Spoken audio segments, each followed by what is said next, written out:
hello there, humans, hippies, oh my god. Earthlings, wherever you are, whatever you're doing, and whoever you're lucky enough to be doing it too. If you're wondering what's going on here, this is the custom rooms, and I made some with the patron guys. They promised to help me out with some info. I'm doing some research. The science, this is deep digging for science, baby. I wanted to put together some facts that I think are really, really important, kind of the secrets of PUBG.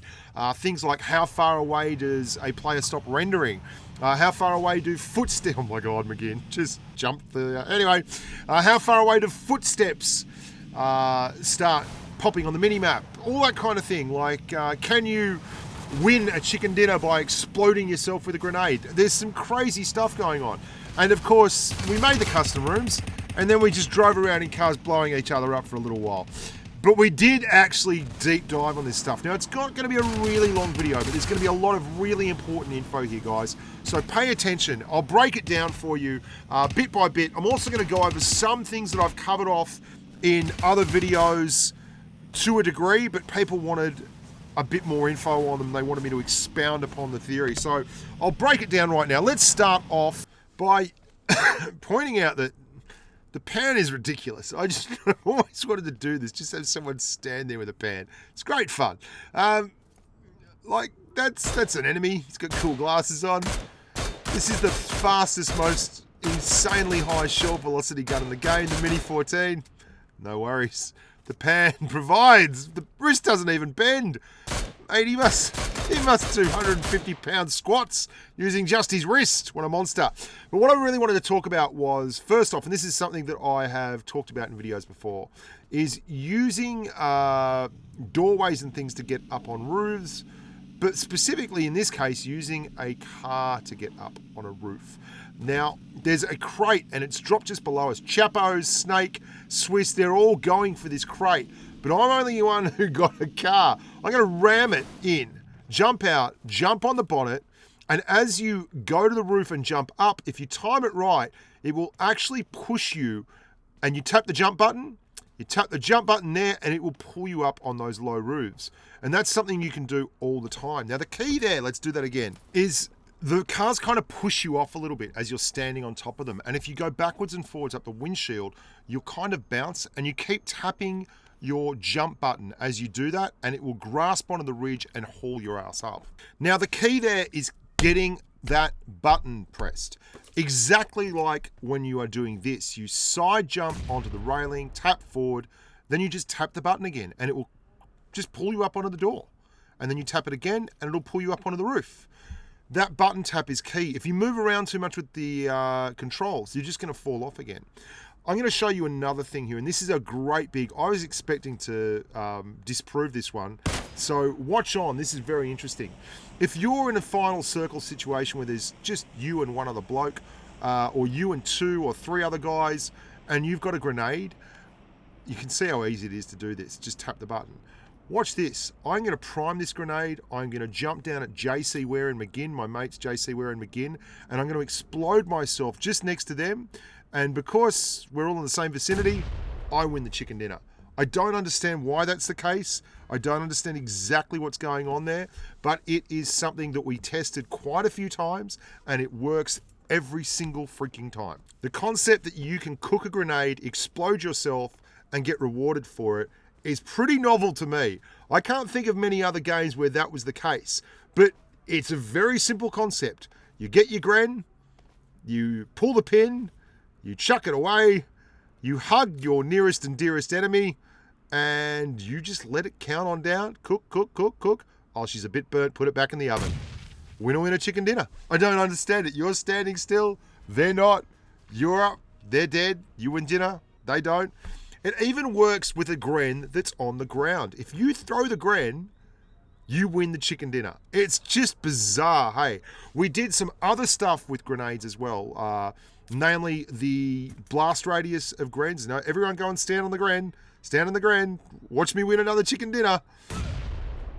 What is going on there? Crazy stuff, crazy stuff. Some other cool things.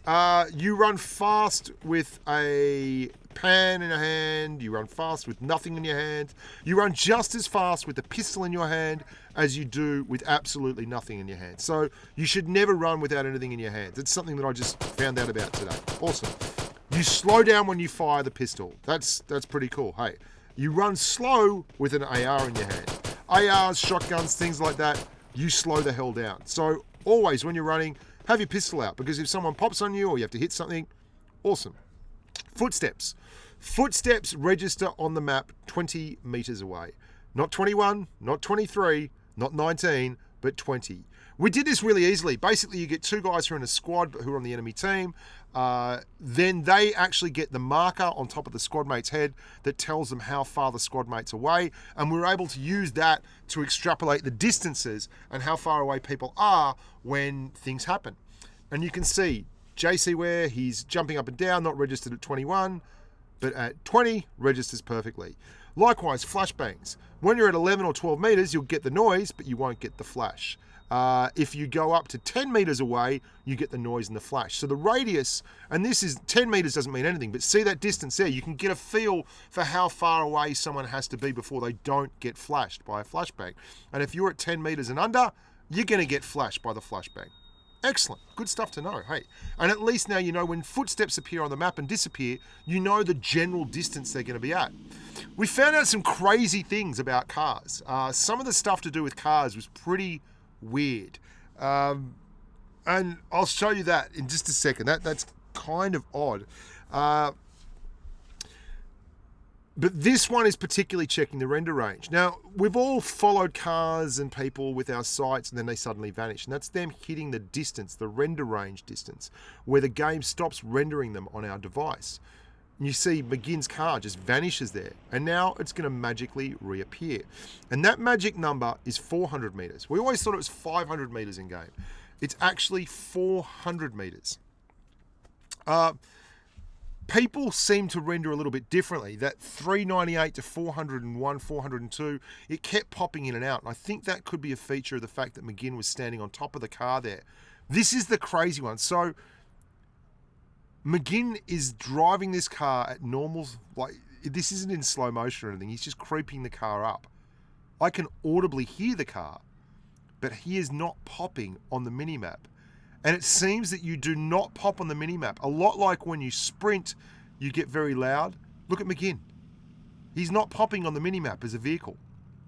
He's not registering. He's on an enemy squad. And that car, because he's driving it very, very slowly, does not pop or register on the minimap at all. He's 10 meters away. Still hasn't popped. Insane. If you're wondering the distance that a car will pop on the minimap when it's actually going top speed, it's about 100 meters. 95 meters to 100 meters. We couldn't accurately see. We'd stop, we'd start, but it was a fair estimate that 95 to 100 meters is where cars start popping on the minimap when they're doing full speed, which is pretty cool. Let's talk about suppressors. Suppressors certainly affect the distance that you can hear things. We were hearing pistols, I think it was about 150 meters away, but the suppressor, which was really surprising, you could not hear the pistol at all. And this is the crazy thing. So when you see a mark pop on the minimap from a suppressed pistol, it is somewhere within 100 meters. 100 meters. Within 110 meters of suppressed pistol. That went for the revolver, it went for the P92, the 1911. They all pop from 110 in with suppression. But you can't even hear the revolver. And it still pops on the minimap. It's kind of crazy. Now, this is really hard to illustrate in a visceral and visual fashion because, man, it's just a dude up there touching a button and you can't hear it. It's so inaudible, but when he moves forward and gets to 110 meters on the minimap, it pops. I mean, not the most exciting test we've ever done, but there you go. Grens, at 5 meters, you'll take damage, which is fairly obvious. Thanks very much, Willows, our crash test dummy. At 7 meters, you'll take damage. Willows, really, he's got the worst job in the world, doesn't he? How about that? Oh, what's that? I found a pineapple. At 7 meters, you'll take damage. We also knocked McGinn. You can see McGinn's going down there too. At 9 meters, do you take damage at 9 meters? Oh, he screwed up the bloody throw. But rest assured, we tried it. 9 metres, you still take damage. That magic number, you guessed it, 10 metres. 10 metres for the Grens not to take damage. Now, look at it as a representation. You can see there. Willows, you poor grub. That's how far away you have to be to not take damage. One last thing. You can't do the Sphere of Death in the missile silo. Now, if you had anything you wanted to know, anything that you wanted us to test out, any ideas and thoughts for the videos that you want to get out there, let me know in the comments section below. If you like the video, please like the video. It makes life much easier for me. I'd really love to get a few more humans in here, but I'm enjoying the growth of the channel and the stuff I'm getting to do anyway. Make sure you subscribe and leave your comments below. I really want to know if there's stuff that you want videos done on, because this was fun. We had a lot of fun doing this. Until next time, boys and girls, get down to the Bushka ramp at Yasna near Mansions and get some hang time. Look after yourselves and stay safe on the battlefield. Bye for now.